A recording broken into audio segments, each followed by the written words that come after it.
noches a todos. Bienvenidos a SIP Intel Talk. Es un verdadero honor contar esta noche con la presencia de la maestra Jessica Martínez, una profesional con una amplia trayectoria. Bienvenida, maestra. Muchas gracias por acompañarnos el día de hoy. Muchísimas gracias. Agradezco enormemente la invitación a SIFT para formar parte de estas charlas, sobre todo sobre temas tan relevantes como el que vamos a tomar el día de hoy y poner sobre la mesa de discusión.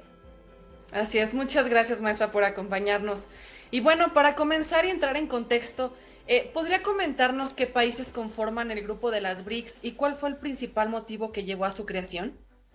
Claro, mira, los BRICS o BRICS como tal es un acrónimo que engloba prácticamente a 5 países que tienen una relevancia cada vez mucho mayor en el escenario internacional. Estamos hablando de Brasil, estamos hablando de Rusia, de India, de China y de Sudáfrica, que por allá del año 2006 iniciaron reuniones, digamos, no en el marco de la formalidad, sino hasta el 2009, cuando finalmente formalizan estas reuniones porque se dieron cuenta que tenían elementos o aspectos afines que les permitían de alguna manera poner sobre la mesa de discusión diversos temas de interés común, ¿no? Y esto comienza a desarrollar lo que conocemos actualmente como BRICS Plus, ¿no? Que posteriormente pues viene la ampliación de este grupo. ¿Cuál va a ser el objetivo en un inicio y que de hecho han mantenido esa esencia?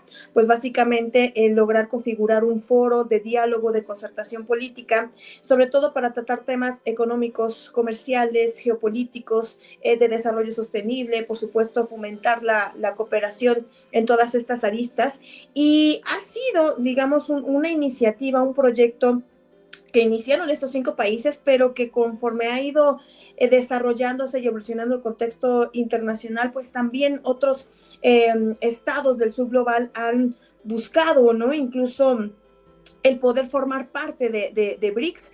En el año 2024 viene una ampliación a 6 estados más: Emiratos Árabes Unidos, Arabia Saudí, Etiopía, Egipto.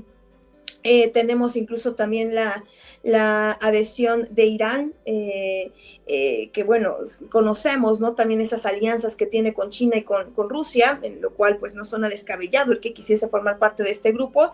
Y pues muy recientemente, en enero de este año, también la adhesión de Indonesia, con lo que también podemos darnos cuenta que BRICS no es un grupo que esté cerrado a un espacio geográfico, sino que está buscando, ¿no? el poder posicionarse como referente en diferentes regiones del mundo, en Asia, por supuesto, en el continente africano, también en el sudeste asiático y demás. Y por supuesto hay otros estados que están como miembros asociados actualmente, como el caso de Cuba, el caso de Vietnam, el caso de Uganda, el caso de Nigeria, con lo cual pues también podemos ver que BRICS busca ampliarse, ¿no? Incluso con Bielorrusia, que ha buscado ya en esta última cumbre que hubo el pasado 5 y 6 de julio de BRICS, el adherirse ya no como miembro asociado, sino como tal, como miembro pleno al foro, con lo cual entonces podemos ver que efectivamente BRICS es un proyecto que ha ido creciendo conforme pasan los años, no solamente en número de miembros, sino incluso también en regiones, ¿no? En las cuales busca tener pues presencia. Ok.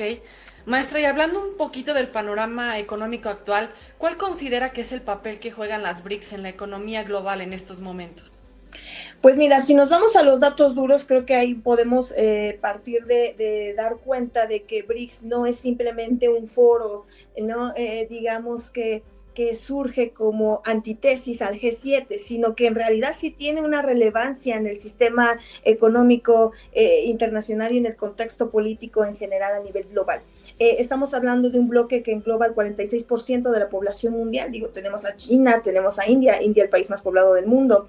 Es un foro que también engloba países que incluso en términos de PIB mundial rebasan al G7, que es un grupo como sabemos que prácticamente está conformado por las potencias occidentales. Entonces el PIB global de BRICS asciende a un 30%, que es mayor incluso que el del G7. También estamos hablando de un bloque que significa el 22% del comercio internacional, y creo que eso también es sumamente relevante, y por lo cual me parece importantísimo, ¿no?, que empecemos a hablar de BRICS desde esta parte, ¿no?, del comercio internacional. Hablamos de un bloque que significa el 46% del comercio del petróleo. Tenemos, digo, a Rusia, que por supuesto es un gigante de los hidrocarburos, ¿no? Sus principales exportaciones tienen que ver efectivamente con petróleo y gas natural. Entonces, tomando como referencia estos datos duros, nos damos cuenta que BRICS es un bloque que, conforme se ha ido ampliando, por supuesto, también ha ido mostrando, ¿no?, una diversidad de economías, de incluso oferta exportadora, que hace que BRICS sea un bloque que además busque esa complementariedad entre sus miembros. Entonces, comercialmente hablando, sin duda alguna, tiene un gran peso, un peso significativo, y conforme se vaya ampliando, lo seguirá teniendo aún más, mayormente. En términos económicos, podemos decir que incluso no han puesto sobre la mesa de discusión algunas iniciativas como la desdolarización de la economía internacional, que no es para menos, ¿no? O incluso el generar o implementar instituciones que sean alternativas al Fondo Monetario Internacional y el Banco Mundial, ¿no? Incluso retomando las palabras del embajador de Rusia en México, él menciona que básicamente el escenario actual necesita de esas reformas, necesita que ese sistema heredado de Bretton Woods sea reemplazado por uno que efectivamente transmita esa multipolaridad, porque estamos hablando, por supuesto, de un sistema internacional multipolar en donde todos los países sean escuchados, y en donde prácticamente se responda a las necesidades de este nuevo escenario internacional, ¿no? Al final de cuentas, las instituciones de Bretton Woods surgen, ¿no?, tras la Segunda Guerra Mundial, que era un contexto completamente distinto, digamos, donde se buscó centralizar la economía, pero ahora lo que se busca es que pues haya mucho mayor flexibilidad, porque al final de cuentas pues vemos estas potencias emergentes que están teniendo cada vez mucho más presencia en las dinámicas comerciales, económicas y por supuesto políticas a nivel global. Ok, ahorita que está mencionando el tema económico, si miramos un poquito hacia atrás, ¿cómo ha evolucionado la influencia política y económica de los BRICS desde su formación hasta el día de hoy? Pues mira, la verdad es que sí ha sido bastante significativo. Comentaba justamente hace un momento que en 2006 inician estas primeras reuniones informales en donde Brasil, Rusia, India y China únicamente comenzaron, ¿no?, a establecer, digamos, esta alianza con miras a en algún momento dado a establecer incluso un frente común dentro de los organismos internacionales, ¿no?, donde los BRICS fungieran como esos voceros, digamos, de la perspectiva del sur global, ¿no? Porque recordemos, las organizaciones internacionales, desafortunadamente la mayoría de ellas se han politizado con el tiempo, ¿no? Y marcan mucho, digamos, la perspectiva de Occidente, dejando de lado las necesidades, ¿no? O incluso dejando de lado las propuestas que vienen del sur global. Entonces, decidieron, ¿no?, unir esas fuerzas, esa voluntad política para poder hacer un frente común dentro de los organismos internacionales. Posteriormente, Sudáfrica en el año 2010 decide también integrarse, porque para ese entonces Sudáfrica era el gigante africano, ¿no? Era la gran potencia económica africana. Entonces, pues bueno, digamos, esa afinidad también con promover las iniciativas del sur global va a hacer que termine alineándose con los BRICS. Entonces, conforme han pasado los años, lo que hemos visto es que los BRICS han buscado no solamente establecer esa voz común dentro de las organizaciones internacionales, sino incluso ya establecer organizaciones o instituciones alternativas a ese digamos, sistema de organizaciones internacionales heredado del el contexto de post-Segunda Guerra Mundial, ¿no? Por ejemplo, el nuevo Banco de Desarrollo, ¿no? Incluso iniciativas como este acuerdo de reservas de contingencia, que digamos, podríamos verlo como una alternativa al Fondo Monetario Internacional, ¿no? Incluso están planteando también la idea de meterse más de lleno en el tema comercial, planteando lo que se conoce como una plataforma logística multimodal, ¿no? Porque también dentro de las críticas a las organizaciones internacionales, pues no solamente es el FMI, es el Banco Mundial, o sea, incluyen a la Organización Mundial del Comercio también como parte de, digamos, ese... digamos, esa estructura institucional heredada después de la Segunda Guerra Mundial.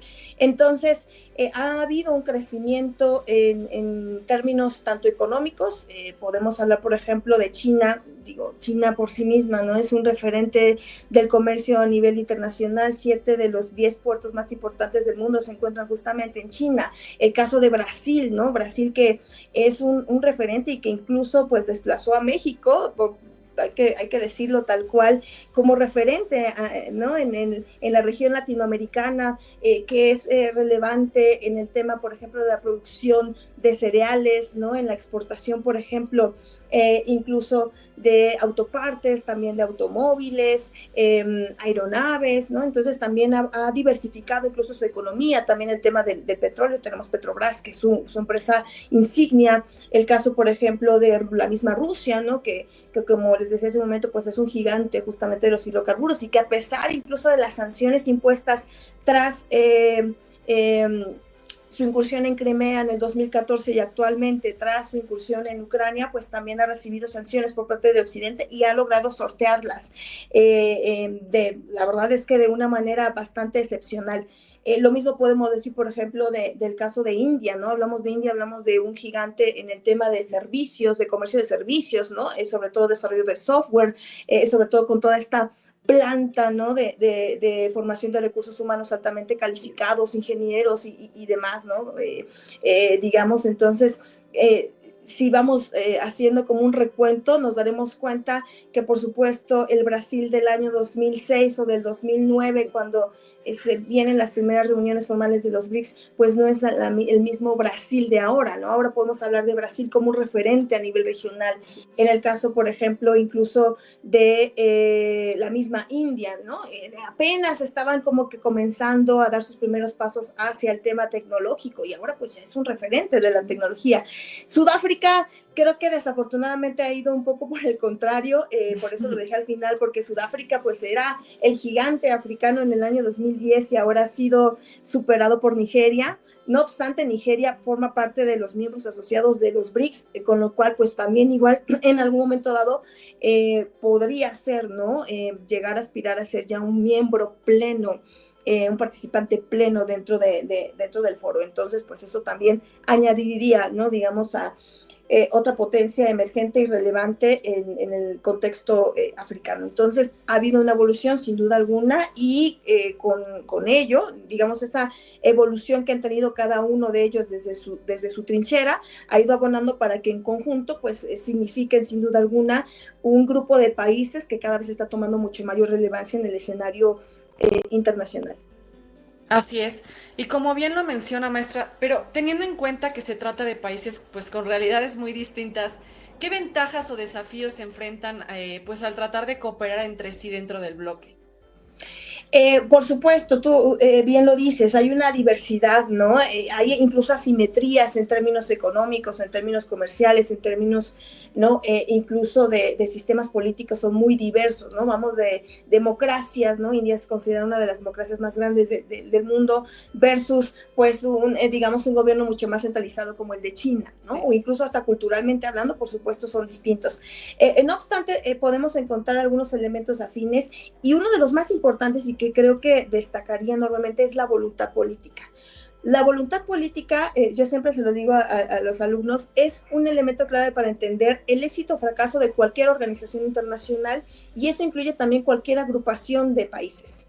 En este sentido, conforme han ido pasando los años, no hemos visto que el proyecto BRICS quede en el abandono. Por el contrario, incluso en el momento actual podemos ver que los BRICS están teniendo mucho mayor eco en el escenario internacional porque están rescatando, digamos, esos valores que en algún momento Estados Unidos defendía, ¿no? Multilateralismo, cooperación, ¿no? El tema de la apertura del libre mercado, etc. etc. Ahora es China, ¿no? Quien defiende el libre comercio, es un Brasil, es un China que apuesta por la diplomacia, por el diálogo, la resolución de conflictos de manera pacífica, ¿no? Incluso la cooperación en diferentes trincheras, porque si bien estoy puntualizando o enfatizando el tema comercial, la cooperación dentro de BRICS no solamente se enfoca en eso, ¿no? Podemos ver cooperación técnica, científica, en cuestiones incluso de energía, ¿vale? Cuestiones culturales, entonces son diferentes aristas de la cooperación internacional que forman parte, digamos, de la agenda de los BRICS. Entonces, la voluntad política, el hecho de que exista, hace que este foro, a pesar de esas diferencias, sea muy fuerte, ¿no? Y que se mantenga vigente hasta el momento y que lo defiendan como lo defendió Lula da Silva el 5 y el 6 de abril, ¿no? Que incluso mandó muchos mensajes a la administración trumpista, ¿no? Sobre todo poniendo sobre la mesa de discusión el tema de la guerra comercial que Estados Unidos pues ha iniciado prácticamente con todo el mundo, ¿no? Con esta cartera de aranceles que prácticamente salió a la luz el 2 de abril pasado. Entonces, en esta sintonía, BRICS está defendiendo lo opuesto, ¿no? Que es reducir los aranceles, facilitar el acceso a los mercados, ¿no? Cooperar más en el ámbito comercial, buscar otras alternativas, acercarnos más a través de proyectos como esta plataforma logística multimodal que busca ese acercamiento vía terrestre, vía marítima, vía ferroviaria, agilizando y optimizando los tiempos, generando incluso una plataforma digital para que facilite ese intercambio comercial. Incluso el establecer normas técnicas comunes, es decir, van por otro sentido. Creo que la voluntad política es un elemento clave a pesar de esa diversidad. Por otra parte, pues también, ¿no? El hecho de que estén promoviéndose iniciativas de manera constante en diferentes temas hace que BRICS esté muy vigente, que incluso llame la atención de otros estados, no por nada, 6 decidieron unirse, digo el caso de Argentina, que también iba a ser un nuevo miembro y que al final por el tema de ideología política de Javier Milei se echa para atrás, pero eso significa, ¿no? Que siguen en esa, digamos, vigencia muy diferente a las organizaciones internacionales no tradicionales que conocemos, en donde pues más bien lo que hemos visto en los últimos años es que se han visto muy opacadas, ¿no? Por estas nuevas dinámicas internacionales. Creo que esos son los puntos más importantes, ¿no? Esa voluntad política y esa vigencia y participación, ¿no? Activa que tienen estos estados. Ahora, ¿cuáles serían los obstáculos, ¿no? Y digamos un poco los desafíos a los que se enfrentaría BRICS? Pues esas asimetrías económicas, por supuesto, China es un gigante, entonces muchas veces se ha incluso notado, ¿no? Cómo China pues influye mucho también dentro de la toma de decisiones de los BRICS. Entonces ese peso económico, ese peso comercial, pues también llega a influir, ¿no? O incluso algunos digamos, podría ser también algunos temas, ¿no? Un poco quisquillosos, como bien decía en su momento, mientras a lo mejor vemos un Brasil que apuesta más por el diálogo, la solución pacífica de controversias, pues vemos una Rusia, ¿no? Que va por otro lado. Entonces, esos serían los desafíos, ¿no? El lograr, pues, congeniar, homogeneizar una postura frente a temas que pueden ser o llegar a ser controversiales, ¿no? Incluso entendiéndose también que cada uno tiene su propia cultura, ¿no? Y entonces pues, su propia perspectiva del mundo. Asimismo, también la toma de decisiones. La toma de decisiones más importantes dentro de los BRICS es por consenso. Y eso significa que todos deben estar de acuerdo. Lo cual, pues también viene muy de la mano con el punto anterior, ¿no? El hecho de que tengan esa diferencia, ¿no? De ideologías y demás, podría en algún momento dado el hacer tardada esa toma de decisiones o incluso el retrasar, ¿no?, ciertos proyectos porque se necesita el consenso para implementarlos. Entonces, prácticamente así resumiría tanto las desventajas como aquellos desafíos que pudiese representar pues esas diferencias dentro del bloque. Ok, muchas gracias. Y en relación con las instituciones financieras internacionales, ¿cuál ha sido el impacto del nuevo Banco del Desarrollo creado por las BRICS, especialmente en comparación lo que es el Fondo Monetario Internacional y el Banco Mundial?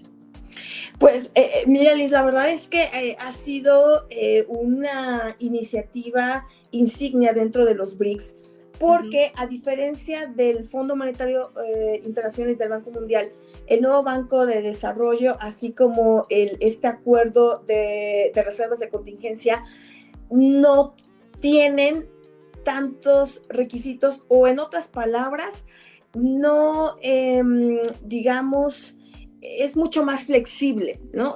No es tan restrictivo como puede llegar a ser, por ejemplo, el acceder a un préstamo del Fondo Monetario Internacional, en donde se te pide que lleves a cabo una serie de reformas estructurales, privatización, ¿no?, de las paraestatales, reducción del gasto público, etc.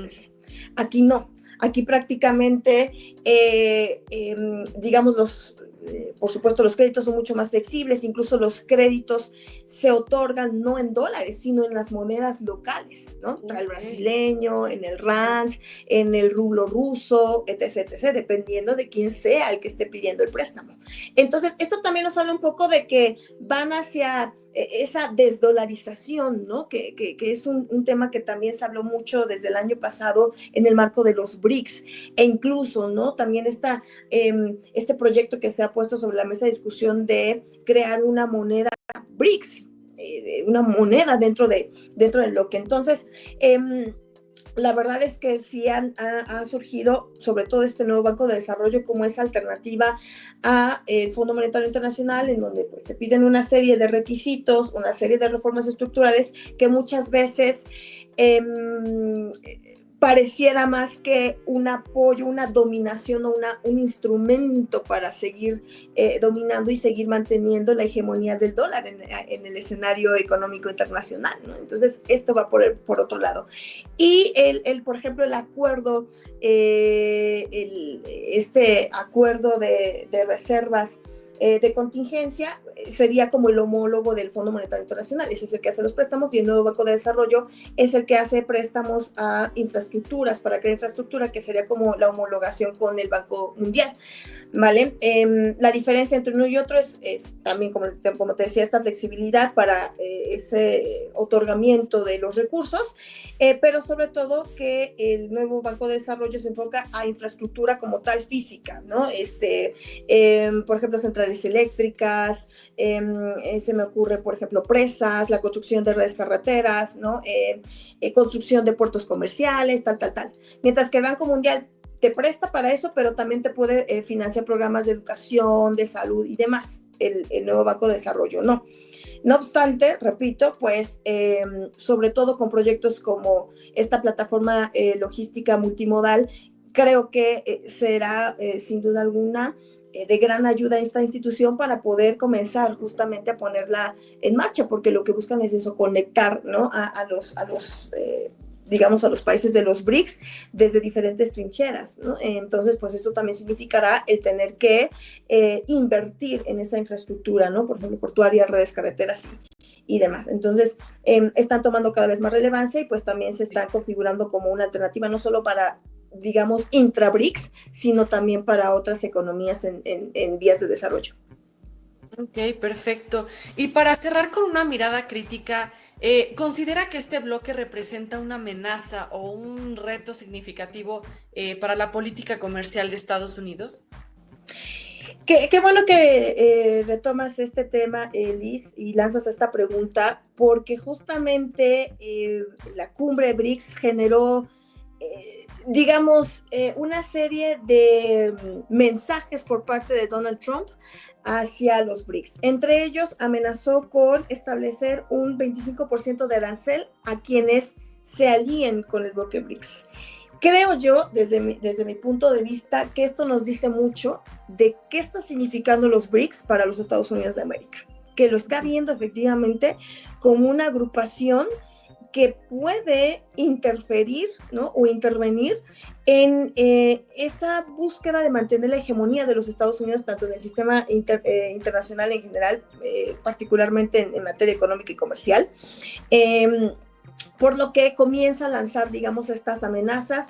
Lula da Silva, quien lidera y preside justamente esta última cumbre de los BRICS, hace alusión a este mensaje y menciona también, ¿no? el término de reciprocidad, ¿no? O el principio de reciprocidad de las naciones, diciendo palabras más, palabras menos. Si hay una imposición de aranceles, pues también tenemos ese derecho de responder de la misma manera, reciprocidad, ¿no? Y digamos, le secunda la vocera del Ministerio de Exteriores de China, diciendo que una guerra comercial, o dentro del marco más bien de una guerra comercial, no hay ganadores. Entonces, la postura de Pekín es muy simple. Nosotros no estamos de acuerdo con esta guerra comercial, ¿no? Y tomando un poco como referencia los antecedentes, recordemos que justamente en abril se le impone aranceles del 145% a los productos chinos, ¿no? Entonces hay una negociación. Donald Trump decide parar o congelar esos aranceles por 90 días junto con otros, ¿no? Que también impuso durante ese mes. En el caso de Brasil, incluso ya anunció, le llega una carta a Lula da Silva, al presidente, en donde Estados Unidos, específicamente Donald Trump, ¿no? Le hace mención en las primeras líneas que dejen en paz a Jair Bolsonaro y que paren con esta cacería de brujas, con lo que podemos ver que también este instrumento, digamos, de coerción que está haciendo la guerra de aranceles que ha iniciado Estados Unidos, se está politizando, ¿no? Eres mi aliado político o eres mi afín ideológico político, pues te voy a ayudar, ¿no? De la manera que me sea posible, y en este caso, tratando de ayudar a Bolsonaro, pues lo que está buscando es a través de los aranceles, a través de la coerción comercial, el poder hacer que se pare el juicio que está librando Jair Bolsonaro por un intento de golpe de Estado en 2022. Entonces, Brasil prácticamente ya está advertido que el 1 de agosto sus productos van a digamos, a sufrir un alza de arancel al 50%. Entonces, en un primer momento era 25%, ya se lo subieron al 50%. Con Rusia, pues incluso volvemos a la parte de utilizar los aranceles como arma o herramienta de coerción, pero con un tema político, muy ligado a la cuestión política. También Donald Trump dijo que si en 50 días pues no se establece un acuerdo de paz entre Rusia y Ucrania, Estados Unidos va a implementar una subida de aranceles a Rusia del 100%, ¿no? Entonces, pues bueno, esto parece ser que pues a Moscú le va y le viene, porque ayer amanecimos con la noticia de que bombardeó, ¿no?, importantes ciudades en Ucrania, como dando el mensaje de, pues no me interesa. Y es que si vemos las cifras comerciales, la verdad es que el comercio entre Estados Unidos y Rusia es mínimo en comparado al que tiene Rusia con China. Para que tengamos una idea de datos duros, el comercio entre Rusia y China en el año 2024 ascendió unos, si no me recuerdo, eran unos 240,000 millones de dólares, y con Estados Unidos era de unos 2,000 millones de dólares. O sea, no hay, o sea, hay una brecha gigantesca, no hay comparación. Wow. Entonces, para Rusia es como, pues haz lo que quieras, ¿no? O sea, al final no me afecta. Cosa contraria, ¿no?, que va a afectar, por ejemplo, algunas economías como Sudáfrica. Sudáfrica sí tiene un superávit comercial con Estados Unidos, también ya está dentro de, digamos, de estos estados castigados con aranceles, un arancel del 30% que se le va a aplicar a Sudáfrica a partir del 1 de agosto. Sudáfrica exporta oro, exporta cromo, exporta platino, ¿no? Recordemos que Sudáfrica es un referente de la minería a nivel africano. Entonces, pues le va a pegar por ahí, ¿no?, por esta parte minera, aparte de las relaciones diplomáticas, ¿no? Es decir, las relaciones bilaterales Sudáfrica-Estados Unidos están muy tensas últimamente. Hubo una reunión hace no mucho entre Cyril Ramaphosa, que es el presidente de Sudáfrica, y Donald Trump, y bueno, ahí también parecía que lo llevaron simplemente como para acorralarlo y pues la situación se tornó muy tensa desde entonces y pues ahora le añade el tema también comercial. Y el único que parece ser que está, ¿no? Digamos, un poco sorteando todo esto es India, porque India está negociando un acuerdo comercial con los Estados Unidos de América. Entonces, es el único que parece ser que no va a recibir una carta en donde se le diga que va a partir del 1 de agosto sus productos van a ser sujetos a un aumento de aranceles, porque pues está negociando un acuerdo comercial Estados Unidos-India. Aquí todavía está un poquito en la mesa de discusión el tema de la agricultura. Recordemos que, bueno, además de ser un referente del tema tecnológico y demás, pues está la otra India, ¿no? La India agrícola. Y Estados Unidos quiere que India abra su mercado a los productos agrícolas modificados genéticamente hablando, ¿no? Es decir, como estos transgénicos, pero pues bueno, eso repercutiría enormemente, por supuesto, en el sector agrícola de la India, por lo cual pues está como que todavía, ¿no? En espera, pero pues digamos de los 5 fundadores de los BRICS, India parece ser el que está mejor parado frente a esta política comercial de los Estados Unidos, donde pues la guerra arancelaria prácticamente es la característica más sobresaliente. Wow, qué temas definitivamente tan interesantes, maestra. Y pues queremos agradecerle profundamente, de verdad, por habernos compartido su tiempo, su conocimiento y su perspectiva sumamente valiosa. La verdad ha sido un privilegio contar con su presencia en este espacio y pues sin duda nos llevamos muchísimos aprendizajes muy significativos. Maestra, de verdad, muchísimas gracias por acompañarnos. Muchísimas gracias a ustedes por la invitación y pues bueno, a la orden. Muchas gracias.